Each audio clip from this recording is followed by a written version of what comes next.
Hello అండి. ఈరోజు వీడియోలోని ఒక మంచి యూజ్ఫుల్ టిప్ అండి. అదేంటంటే మనం అరిటాకులు ప్రతిదానికి కూడా ఉపయోగిస్తాము.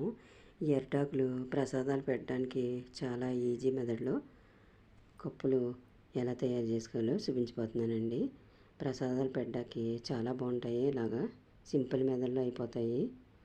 ఖర్చు కూడా అవ్వదండి. ఇలా హోల్ చేసుకుని వీడియోలో చూపిస్తున్న విధంగా దీనికి పిన్ అన్న కొట్టేసుకోవచ్చు. పిన్ లేకపోతే ఇలా చీపురు పుల్ల తీసుకుని చిన్న ముక్క కట్ చేసుకుని చీపురు పుల్లని ఇలా పెట్టేసుకున్నట్లయితే ఆకుకి అలా ఉంటుందండి. అసలు ఓడన్నా ఓడదండి. ఇందులో ప్రసాదాలు పెట్టేసి ఇచ్చేసుకోవచ్చు. నేను ఎగస్ట్రా ఉన్న పీసులు కట్ చేసి అయితే కప్పు మోడల్ కింద ఇలా వచ్చిందండి. ఇలా రెడీ చేసుకున్నాను నేను.